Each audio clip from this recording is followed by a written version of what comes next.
Buen día, chicos y chicas. Continuamos nuestras clases sobre el fabuloso tema del ambiente acuático. Bueno, y estábamos hablando de la presión en la profundidad. Ya saben lo que es un bar perfectamente. Y hablábamos de que no hay grandes modificaciones debidas a la presión en los organismos. Que los organismos que tienen cavidades aéreas pues tienen, eso sí, dificultades para cambiar de su nivel de profundidad en la cual viven. Y que bueno, pues una de dos, o es muy elástico su caja torácica, sus pulmones, su eh, cualquier espacio que tenga aire, o es muy elástico, o es muy fuerte también, ¿sí? O pues se regula esa cantidad de aire y hablábamos que los peces en su vejiga natatoria pueden regular esa cantidad de aire y si suben, pues tienen que sacar aire y si bajan, pues tienen que ir poniendo un poco de más aire para que el volumen de la vejiga natatoria permanezca relativamente estable. Bueno, piensen eso, vean la lógica de por qué se mete o sale aire y bueno. Pero sí hay una cuestión en donde hay diferencias grandes en los seres de profundidad. Y es que el carbonato de calcio, que forma parte, por ejemplo, de las conchas de los moluscos y también está presente en los huesos, bueno, es estable en profundidades mayores de los 4500 metros. Aquí se llama profundidad de compensación de los carbonatos. Abajo de esos 4500 metros y por acción de la presión, ese carbonato de calcio se disuelve. O se hace que abajo de los 4500 metros no hay moluscos con concha, tampoco hay conchas, porque si alguna conchita se cayera, ¿se acuerdan que hay terópodos, moluscos, que están en el plancton? Los mencioné. Y bueno, si se caen, pues esas conchas se disuelven abajo de los 4500 metros. Los foraminíferos, que son estos de aquí abajo, muy bonitos, por cierto. Esos son protozoarios que viven también aquí arriba, tienen una concha de carbonato de calcio.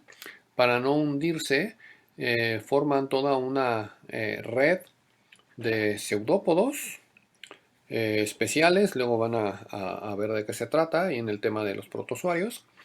Y con esa red, pues se mantienen a flote, porque lo que es la conchita de carbonato de calcio, pues esa pesa más, por supuesto, y pues se hunde con relativa facilidad, relativa. Y pues cuando se muere el foraminífero, pues se va hacia el fondo.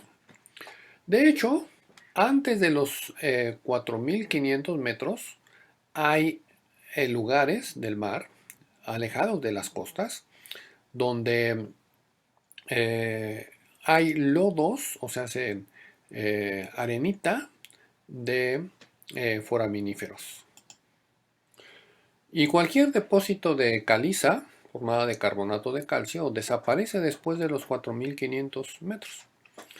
Los lodos que puede haber aquí, la arena que puede haber aquí, dado que están lejos de las costas, repito, pues principalmente es de radiolarios, que son esqueletos de sílice, y el sílice no tiene problema.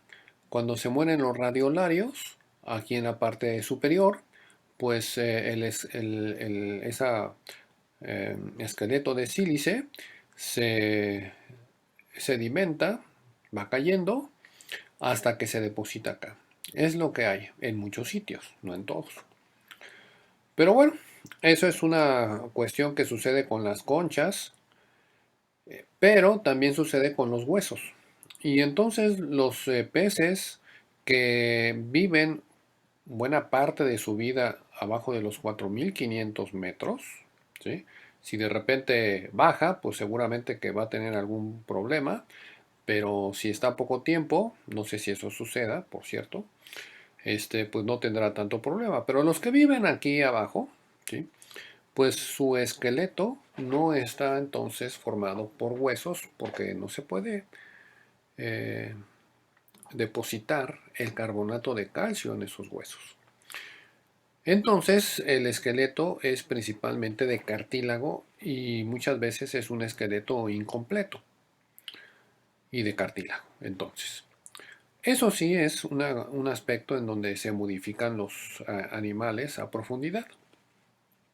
Bueno, hablemos entonces, como quiera que sea, del hábitat profundo, porque bueno, en la superficie, pues ya sabemos que si se evapora, que si hay vientos, que si hay lluvia, pero eso es netamente en la superficie, la luz también, muy cerca de la superficie quedamos, se absorbe buena parte de la luz y bueno, sucede entonces que en el hábitat profundo pues no hay estos factores, por supuesto. Y en el hábitat profundo pues lo que va predominando son otros procesos. Veamos cómo. Aquí está la profundidad, ¿no? Llega hasta los 3500 metros. Y aquí está una escala de temperatura y de salinidad. Y aquí está una línea que está significando la temperatura, ¿no? La temperatura en la parte muy superficial pues es bastante estable, pero después empieza a bajar rápidamente en una primer termoclina, se llama, ¿sí? Puede haber una termoclina superficial y una termoclina más abajo, pero bueno, aquí empieza ese cambio de temperatura y empieza la termoclina. Termoclina quiere decir un lugar donde hay cambios bruscos de temperatura.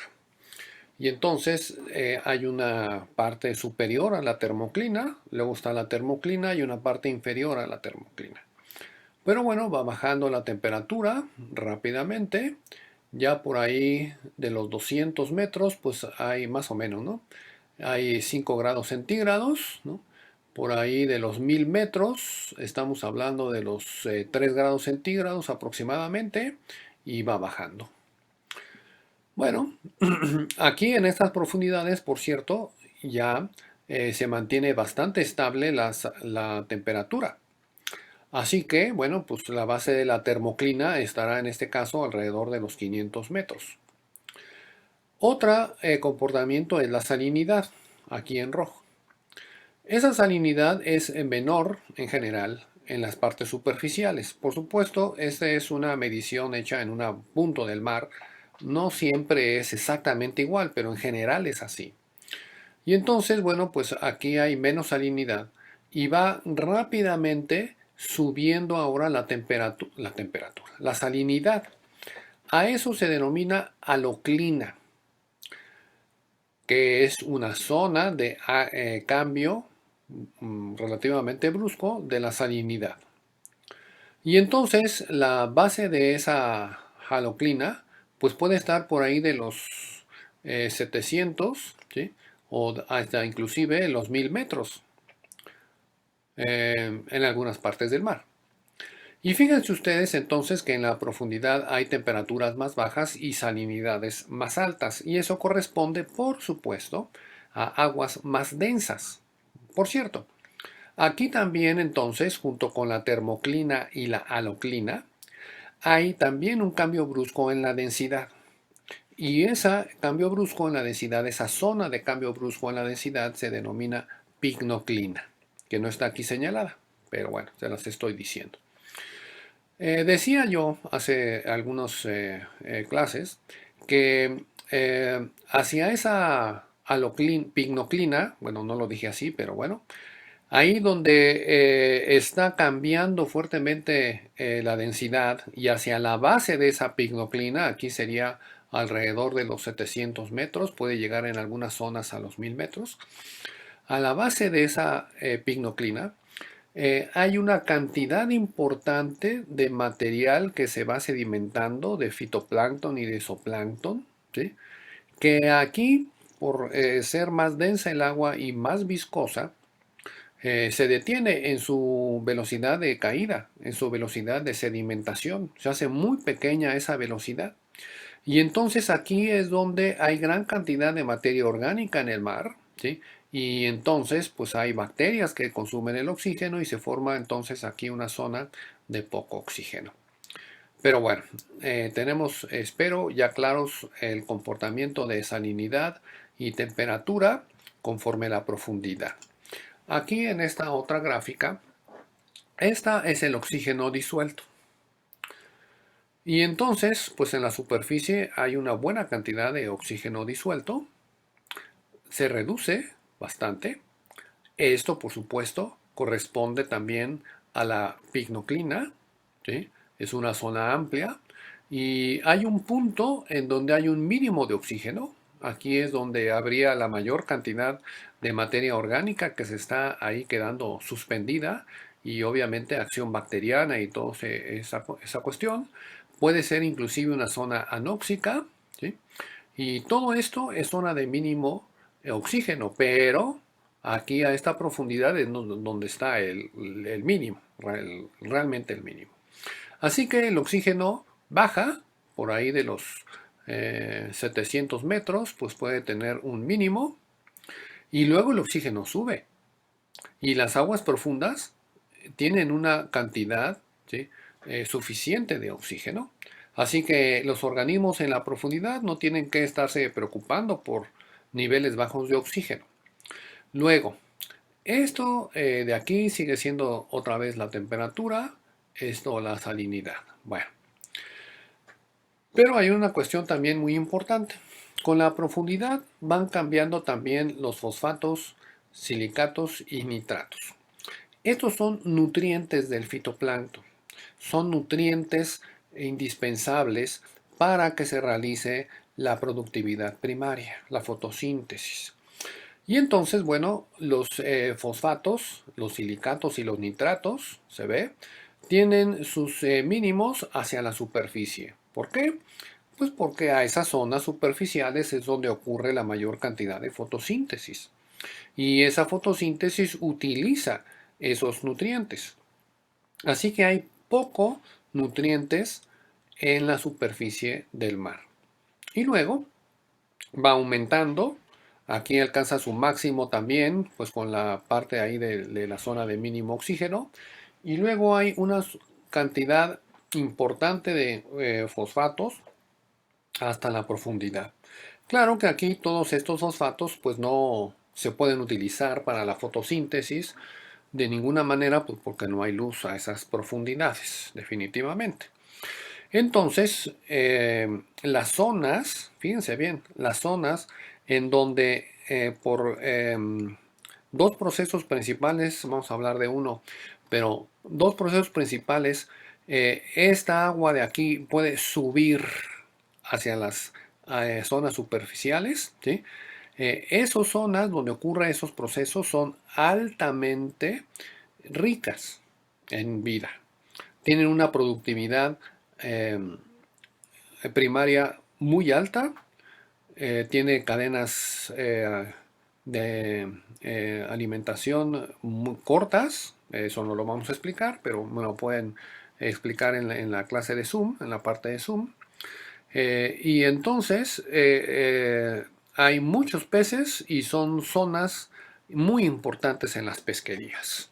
Las pesquerías más importantes en el mundo marinas pues ocurren en estas zonas que les estoy mencionando donde hay surgencia de aguas profundas con nutrientes hacia las partes superficiales. Se denominan de hecho zonas de surgencia. Bueno, así que podemos entender que en esas zonas de surgencia, pues realmente hay muchos nutrientes, ¿verdad? Y mucha productividad primaria. Otra parte del océano, mucha parte del océano, es poco productiva porque pues aquí hay pocos nutrientes, ¿ok? Bueno, pero vayamos a explicar un proceso de cómo se forman las urgencias. Tenemos que estar pensando en una corriente de viento, un viento, que corre más o menos paralelo a una línea de costa. Que hay un pedacito de costa, pues tienen que imaginarse esa línea de costa, y ahí va más o menos paralelo a la línea de costa. ¿Qué sucede? Que el efecto de Coriolis va a estar modificando a la corriente que se forma aquí de agua por efecto del viento, va a estar modificando su dirección hacia la derecha. Ahora, este es el viento, esta es entonces la primera acción del viento sobre la superficie del agua y se forma una corriente. Pero la corriente, como va más despacio que el viento, ya lo expliqué alguna vez, pues entonces se desvía más hacia la derecha, perdón, se desvía hacia la derecha de esta flechita, y la corriente, bueno, superficial, arrastra al agua que está hacia abajo y hacia abajo y hacia abajo. Pero mientras más abajo hablemos, más lento va a ir esa corriente. Y si va más lento, pues se va a desviar más. Así que en la zona superficial hay una desviación en este sentido. En la zona más profunda de ella, la desviación va a ser más hacia la derecha. A la zona más profunda va a ser más hacia la derecha. Y eso es lo que se conoce como la espiral de Ekman aquí en estos dos dibujos. El viento, la fuerza aplicada por el viento, el efecto de Coriolis está pues hacia la derecha, por supuesto, y entonces la corriente se va modificando, ¿sí?, hacia la derecha, y mientras más lento sea la corriente, más tiempo tiene para desviarse y más se desvía. Así que si ustedes se fijan, pues teóricamente hacia la profundidad hay una zona en donde la corriente va en sentido opuesto a la corriente inicial, ¿no? Pero bueno, esto es importante solamente para entender que en un promedio, ¿sí?, el transporte de Ekman es hacia 90 grados de la dirección del viento. O sea, se está corriendo el viento paralelo a la costa. Ok, ya quedamos en eso. Y el transporte en promedio mayor de esa corriente no está hacia el frente, está 90 grados hacia la derecha, o sea, está hacia afuera de la costa. Y entonces el agua que está aquí cercana de la costa va hacia afuera. Por supuesto, se necesitan vientos fuertes con cierta constancia para que se logre esto, para que se dé esa corriente, ¿sí?, alejándose de la costa. Y si se aleja la corriente, el agua de la costa, por esta corriente, por este transporte de Ekman, entonces ese sitio, ese espacio, se queda vacío, pues no, sino que el agua entra por la parte baja, ¿sí? El reemplazo de agua es por la parte baja de aguas profundas, de zonas profundas, tiene que ser arriba de la termoclina. Si hay una termoclina superficial, pues tendrá que ser, perdón, ¿qué estoy diciendo? A ver, voy de nuevo. Tiene que ser esta surgencia de abajo de la termoclina. Si aquí estuviera la termoclina superficial, pues aquí arriba de la termoclina es donde hay muy pocos nutrientes y abajo es donde hay más. Entonces, tiene que ser de tal manera fuerte este viento y este transporte para que jale agua de abajo de la termoclina, y esta agua entonces tiene nutrientes. Cuando sube, reemplaza aquí al agua, y aquí hay una zona con muchos nutrientes, mucha productividad primaria, muchos peces y muchos barcos pesqueros tratando de pescar esos peces. Por otro lado, si la dirección del viento fuera al revés, ¿sí?, pues entonces este viento en esta dirección va a causar un transporte de Ekman hacia la costa, ¿verdad? Y entonces pues choca esta corriente en la costa y se va hacia el fondo. Por supuesto, aquí definitivamente no hay una surgencia, de ninguna manera, ¿no?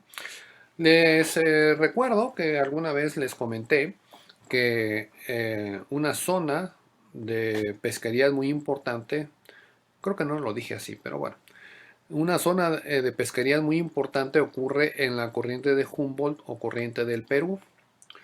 Y entonces, bueno, cuando está la corriente de Humboldt por aquí, ¿sí? Pues es una corriente fría, la termoclina entonces está elevada, ¿sí? Y cuando hay estos vientos, pues hay una surgencia. Y entonces, pues hay nutrientes para sostener a muchos, muchos peces y hay una gran pesquería, la pesquería a nivel mundial más importante, por este fenómeno de surgencia, ¿sí? Pero cuando entra por este lado, ¿sí?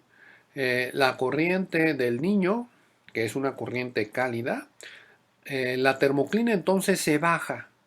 Pongamos que aquí quedó la termoclina, ¿sí? Abajo. Y aunque haya vientos aquí soplando y haya esta corriente, pues no hay surgencia, porque no es una corriente que venga de abajo de la termoclina que quedó aquí, ¿sí? Y no es una corriente que lleve nutrientes. Los nutrientes están abajo de la termoclina. Y entonces con el Niño, ¿sí? Pues resulta que la pesquería ahí del Perú se viene al traste. Así en cuestión de días no hay que comer y pues todo el mundo a buscarle su comida por otro lado. Eso es parte de la importancia del asunto del niño, ¿no? Que ya algunos también inclusive pues fueron ahí ya eh, investigando un poco. Por cierto, les repito, no hagan las tareas para mí para que yo les revise y les ponga su estrellita. Eh, si estuviéramos en clase, pues a lo mejor me compraba mi sellito de abejita, de trabajador, y se los ponía en su cuaderno o en la frente, donde quiera. Pero, pues, tienen ustedes que hacer las tareas pues, para aprender simplemente. Y luego también porque se me ocurre preguntarlas precisamente en el examen. ¿Qué va a ser? Así somos los maestros. Pero bueno, así son entonces uno de los procesos por lo cual ocurren las urgencias. Alguien muy, muy, muy metido en el tema pudiera mencionarme un segundo proceso de las urgencias, tal vez, ¿verdad? Pero bueno, a ver si alguien me lo menciona. Luego, pasemos de lo que ocurre en el mar a lo que ocurre en un lago. En un lago de un ambiente templado. ¿Sí? Bueno, también había que definir ahí un tanto la cuestión templada, pero nosotros estamos en los trópicos. Y entre los trópicos, el trópico de Cáncer y el trópico de Capricornio en general es zona tropical, ¿no es cierto? Es lógico. O se hace que las regiones templadas están más hacia el norte en el hemisferio sur o más hacia el sur del trópico de Capricornio en el hemisferio sur. Y en esas zonas, pues hay una mayor diferencia entre el invierno y el verano.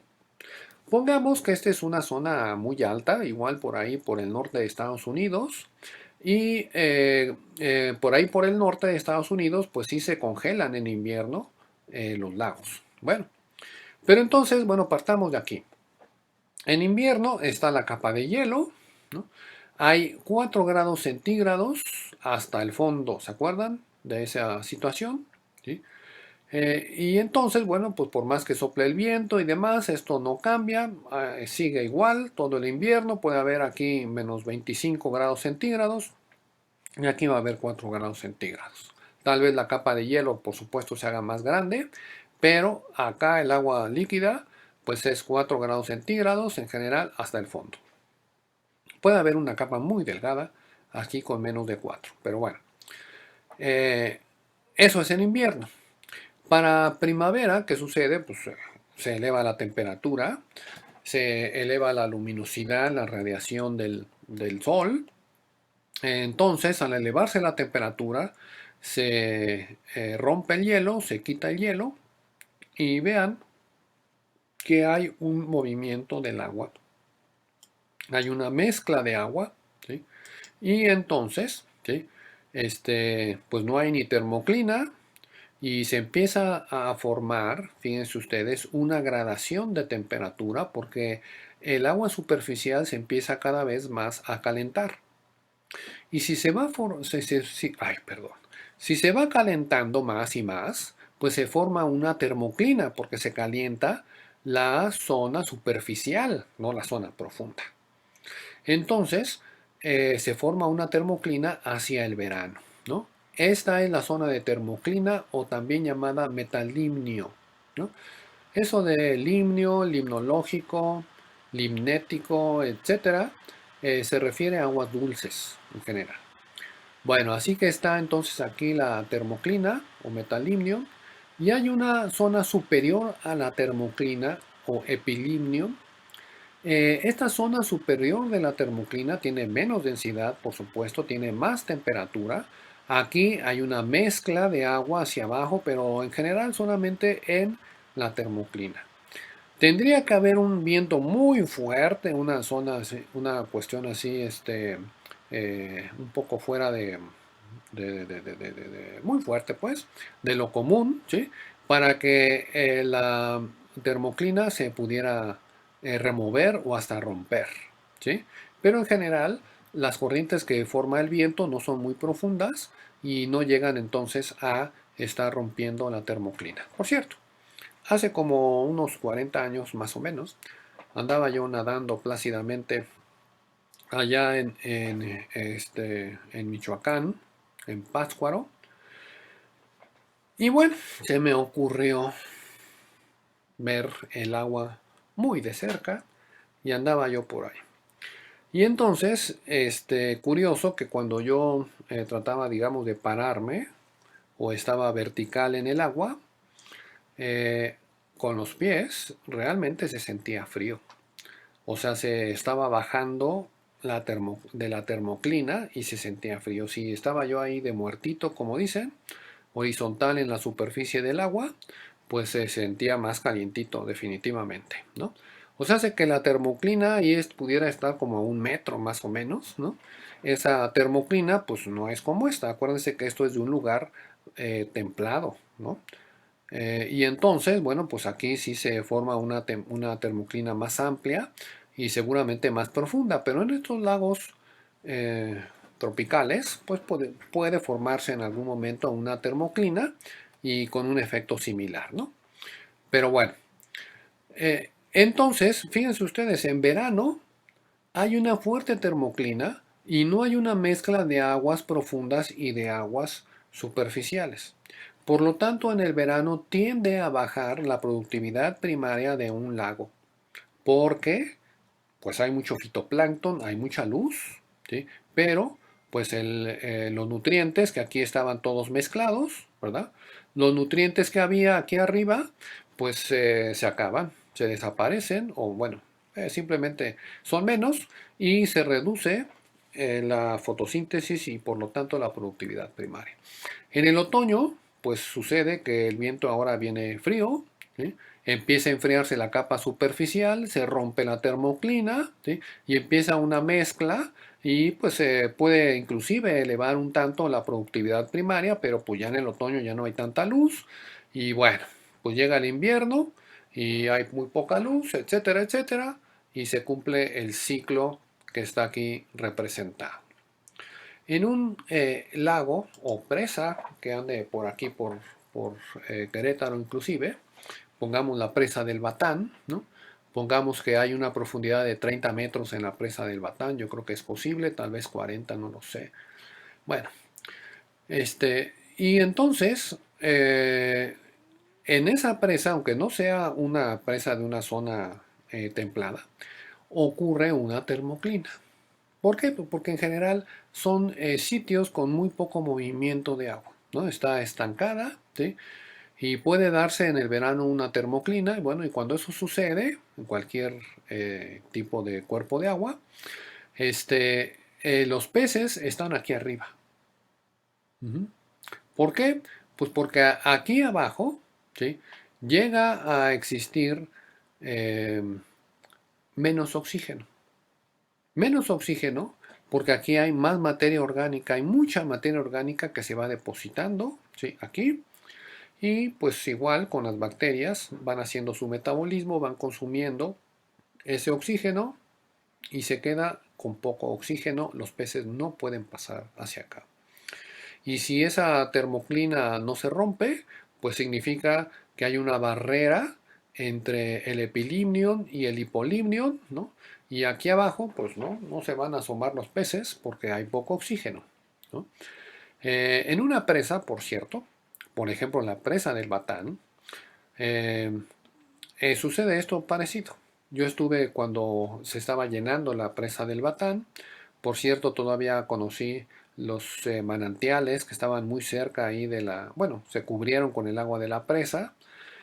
Todo esto y bueno, pregúntenle a sus abuelitos si son de aquí de Querétaro. Tal vez sus papás también lo conocieron. Y bueno, el punto es que empieza a subir el agua en la presa del Batán. Se empieza a llenar. Mucha materia orgánica de los pastos, árboles que quedaron aquí inundados, pues obviamente se van muriendo y van formando pues aquí una cantidad importante de materia orgánica y esto se va llenando de, perdón, se va quedando sin oxígeno. Ujú. Recuerdo que más o menos después de un año que se había llenado, ese año que se llenó, según sí iba a tardar mucho en llenarse, pero llegaron unas lluvias un poco fuertes, bastante fuertes, y se llenó tanto que hasta tuvieron que estar rompiendo ahí parte del desagüe porque pues les dio miedito la cantidad de agua que ya estaba en la presa. Bueno, el punto es que al año siguiente fui ahí a la presa, en aquel entonces se podía llegar sin ningún problema, ahí abajo de la presa, y entonces me di cuenta que aquel río que yo había visto con agua clara, con pececitos, cangrejos y otras cosas, pues ya no estaba igual. ¿Por qué? Porque esta presa, si bien tiene hacia la superficie una zona en donde el excedente de agua se vierta hacia el río, el desagüe de la presa es por abajo. Y entonces, pues cuando aquí se hizo el hipolimnion, ¿sí? Y se redujo el oxígeno, pues aquello estaba saliendo agua con olor a huevo, que son productos ya de bacterias de medios ambientes anóxicos. Y entonces, bueno, pues imagínense de cómo estaba el agua clara y con buen oxígeno, seguramente, no lo medí, pero seguramente, este, ahora resulta que iba un agua bastante turbia por todo el sedimento que estaba aquí abajo, un agua con muy poco oxígeno y pues pueden considerar el cambio que hay pues después de una presa pues es considerable. Aparte de que los caudales pues naturales de época de lluvias y demás pues se cambian bastante, el ritmo, la dinámica de ese caudal pues ya no es natural, nada que ver con eso, tiene que ver con otras cuestiones de el riego de los cultivos, qué sé yo, y entonces, bueno, pues se afecta grandemente el asunto del río cuando se pone una presa. Luego, veamos esto un tanto en el mar. Esto es un sitio del mar, también de una zona templada, fría prácticamente, porque en el invierno hay poca luz, ¿no? Esta es la luz. En el invierno hay poca luz, pues hay poca fotosíntesis, ¿sí? Estas son las diatomeas, ¿no? Hablemos de fitoplancton, ¿sí? Y hay bastantes nutrientes en la superficie. Ujú. Y luego, conforme va la primavera, pues empieza a haber más luz, empieza a haber la fotosíntesis, se empiezan a consumir los nutrientes, ¿no? Y como llega un punto donde hay suficiente luz, suficientes nutrientes también, pues la producción primaria se eleva y hay una explosión de diatomeas hacia el final de la primavera. Ujú. Después, las diatomeas se van en picada hacia abajo porque los nutrientes se consumen rápidamente en la parte superficial, ¿sí? Y entonces el verano, cuando hay más luz, pues resulta que la productividad primaria es también baja, la parte de los diatomeas está aquí baja, ¿sí? Del fitoplancton, ¿sí?